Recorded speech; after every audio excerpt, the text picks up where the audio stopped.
জীবনে এমন এক পর্যায়ে আছি যেখানে কষ্ট পেলেও কাউকে বলা যায় না, চরম হতাশায় থাকলেও কারো সাথে শেয়ার করা যায় না, কোনো কিছুর প্রয়োজন হলেও কারো কাছে চাওয়া যায় না, কান্না পেলেও কাঁদা যায় না, হৃদয়ে রক্তক্ষরণ হলেও চুপ থাকতে হয়, কিছুই বলা যায় না।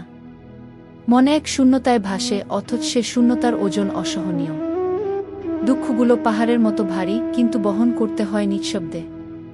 আত্মার গভীরে জমে থাকা ক্লান্তি শব্দহীন চিৎকার হয়ে প্রতিধ্বনিত হয় বদ্ধ হৃদয়ের দেয়ালে। চোখের কোণায় জমে থাকা জলও শুকিয়ে যায় দুঃখের উত্তাপে।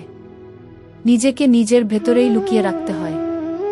এ যেন এক অন্তহীন নীরবতার জীবন, যেখানে অনুভূতিগুলো দগ্ধ হয়, কিন্তু আগুনের লেলিহান শিখাও দৃষ্টির আড়ালে রয়ে যায়।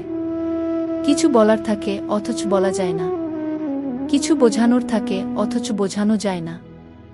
শুধু এক গভীর নিঃসঙ্গতা, একাকী জীবনের এক অসমাপ্ত অধ্যায়।